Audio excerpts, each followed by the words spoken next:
وكذلك سخرناها لكم لعلكم تشكرون. صدق الله العظيم.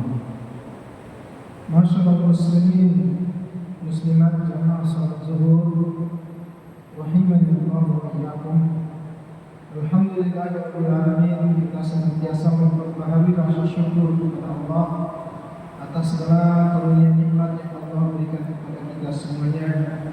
Mudah-mudahan semakin kita syukuri, semakin Allah hadirkan nikmat-nikmat lainnya untuk kita. Salawat kepada Rasulullah sallallahu alaihi wasallam. Allahumma shalli ala Muhammad wa ala ali Muhammad.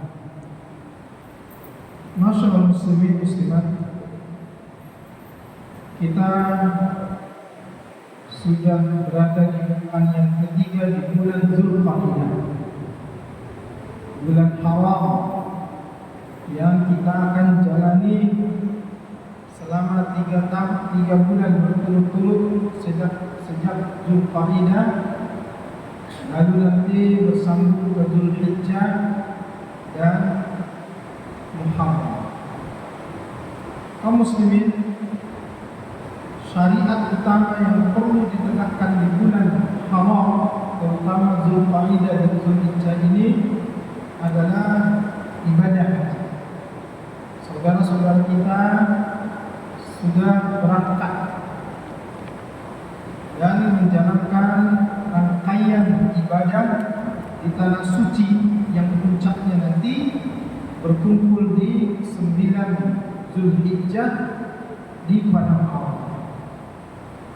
Sebahagian yang lain mungkin masih menanti untuk keberangkatan, terutama haji khusus dan juga haji dengan visa keluarga. Kita doakan semua rangkaian ibadah haji yang dilakukan oleh saudara-saudara kita dapat disempurnakan rukun dan syaratnya sehingga hajinya menjadi haji yang mabrur, hajjan mabruran wa sa'yan mashkuran wa dhanban maghfuran wa tijaratan lan tabur. Mudah-mudahan hajinya adalah haji yang mabrur, segala usaha yang dilakukan menjadi usaha yang dilandaskan kepada rasa syukur, segala dosa yang pernah dilakukan menjadi dosa-dosa yang diampuni oleh Allah. Kemudian harta benda yang dikorbankan hendaknya tidak menjadi jalan kerugian, tetapi justru menjadi perniagaan dengan Allah yang tidak ada ruginya. Bagi kita yang tidak berangkat haji, syariat utama kita adalah kurban. Kalau kita mau mengkaji kurban ini dalam pendekatan fikih, dalam kitab fikih itu bab kurban atau kitab kurban itu disebut dengan fiqhul udhiyah. Udhiyah, al-udhiyah itu berasal dari kata duha. Duha itu maknanya adalah waktu duha. Kenapa dia disebut dengan udhiyah? Karena lazimnya hewan kurban itu disembelih di waktu duha. Meskipun boleh selepas zuhur misalkan, ya, atau bahkan malam hari, tapi itu dimakruhkan oleh para ulama. Lazimnya sesuai dengan nama kurban dalam fikih disebut dengan udhiyah, itu adalah karena penyembelihannya dilakukan di waktu duha. Yang kurban itu sendiri secara istilah adalah penyembelihan terhadap hewan dengan tujuan taqarrub kepada Allah, dan dilakukan di hari nahar dengan syarat-syarat tertentu yang harus dipenuhi. Kaum muslimin yang dirahmati oleh Allah, Kalau kita tarik ke pendekatan ayat Al-Quran, pembicaraan tentang kurban itu disebut dalam 3 istilah sebutan. Yang pertama adalah nahar, terdapat di surat Al-Kautsar yang kita maklum semuanya hafal surat ini. Allah berfirman, "A'udzu billahi minasyaitonir rajim. Inna a'tainakal kautsar fasholli li rabbika wanhar. Inna syani'aka huwal abtar." Jadi ada kata wanhar di situ. Maka sebutan dalam Al-Quran terkait dengan kurban itu adalah nahar. Kemudian sebutan yang lain al-budun, seperti yang tadi sudah saya bacakan ayatnya di surat Al-Hajj ayat 36. Wal buduna ja'alnaha lakum. Budun di situ adalah hewan-hewan sembelihan untuk kurban.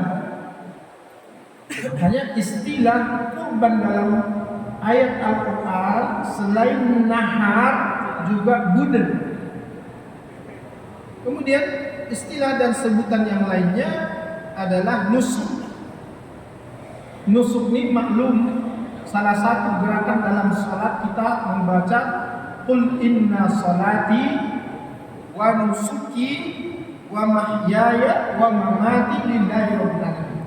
Nusuk itu maknanya di situ adalah ibadah yang berarti kurban.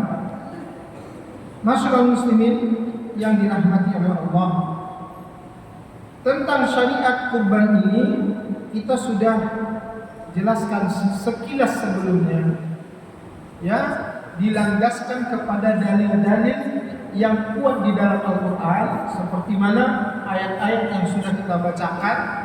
Kemudian juga dilandaskan kepada hadis Nabi SAW, terutama ketika Nabi SAW bersabda, "Man kana lahu sa'atun wa lam yudhi fala yaqrabanna musalla."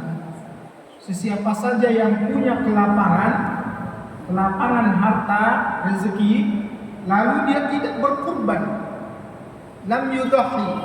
Di hadis ini kata atau kalimat yang dipakai adalah udhiyah. Dia tidak ikut kurban, padahal dia lapang rezekinya, lapang hartanya. Ancamannya oleh Nabi adalah fala yaqrabanna musalla. Maka jangan sekali-kali dia mendekati tempat kami sholat. Dilarang Nabi sholat ke tempat sholatnya Nabi. Sesungguhnya ancaman ini tidak main-main. Kalau kita hidup di masa Nabi, satu kemuliaan bagi kita bisa sholat bermakmum dengan Rasul sebagai imam, atau bahkan sholat bersamaan dengan di tempat sholatnya Rasulullah SAW. Tapi ada orang-orang yang gara-gara dia tidak mau berkurban, diancam oleh Nabi jangan dia dekat-dekat dengan tempat sholatnya Rasulullah SAW. Dan itu adalah diantara hadis Nabi SAW sebagai landasan syar'i terkait dengan syariat ibadah kurban. Kemudian yang ketiga, ijma ulama, ya, dari ulama salafus saleh sampai khalaf, ulama-ulama kontemporer yang hari ini, bahwa kurban disyariatkan di dalam Islam. Tidak ada seorang ulama pun yang mengingkari tentang syariat kurban. Meskipun secara hukum kemudian ada perbedaan di kalangan ulama. Yang perbedaan hukum berkurban itu hanya antara dua saja. Yang pertama, sebagian mengistinbatkan hukum berkurban itu wajib. Kemudian sebagian yang lain, dan ini jumhur, adalah sunnatul muakkadah.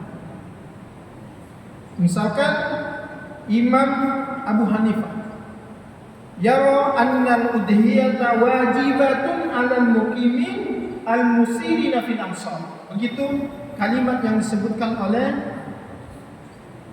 Al-Imam Ibn Rushd Al-Hafidh dalam kitab Bidayatul Mujtahid, beliau mengatakan bahwa Imam Abu Hanifah berpendapat bahwa hukum berkurban itu adalah wajib bagi setiap orang yang mukim, yang tidak dalam keadaan safar.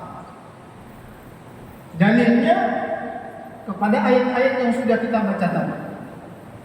Allah perintahkan wanhar, dan berkurbanlah. Kalau Allah yang perintah itu dalam kaidah usuliyah, hukum asal dari setiap perintah yang datang dari Allah dan Rasul itu wajib kita lakukan.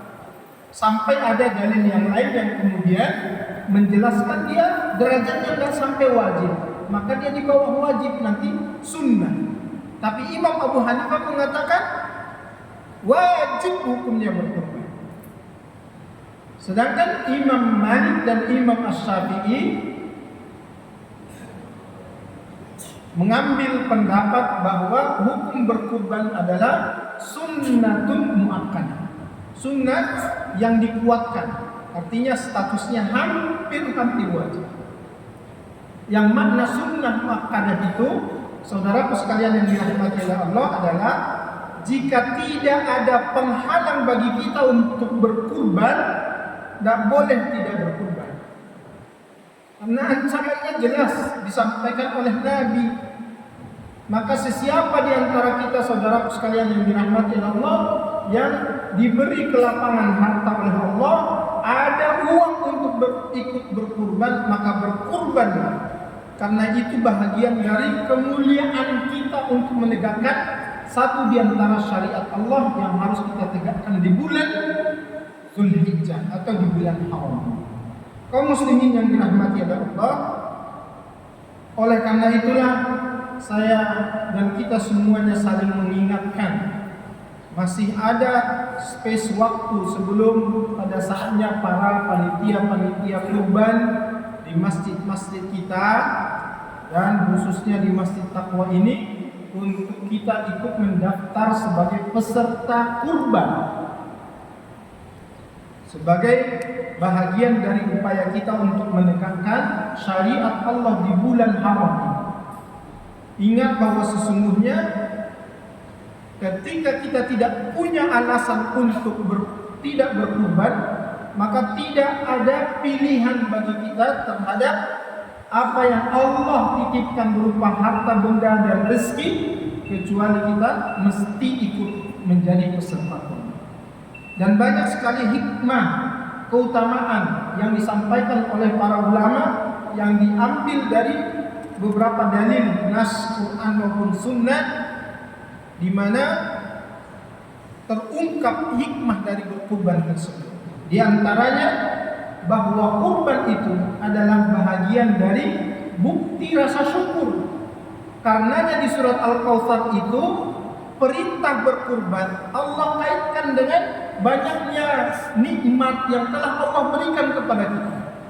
Ayat itu diawali dengan inna a'tainakal kautsar, sesungguhnya aku telah memberimu sekalian nikmat yang begitu banyak. Setelah Allah katakan Allah memberi nikmat yang banyak kepada kita, lalu muncul perintah, karena itu maka sholatlah kamu kepada Tuhanmu dan berkurban. Artinya Allah di surat ini seakan-akan menagih, karena aku sudah memberimu banyak sekali nikmat dan bukti rasa syukurmu terhadap nikmat tersebut, maka sholat, jangan tinggalkan sholat. Dan yang kedua berkurban. Kemudian yang kedua, hikmahnya adalah pengampunan dari Allah Subhanahu wa taala.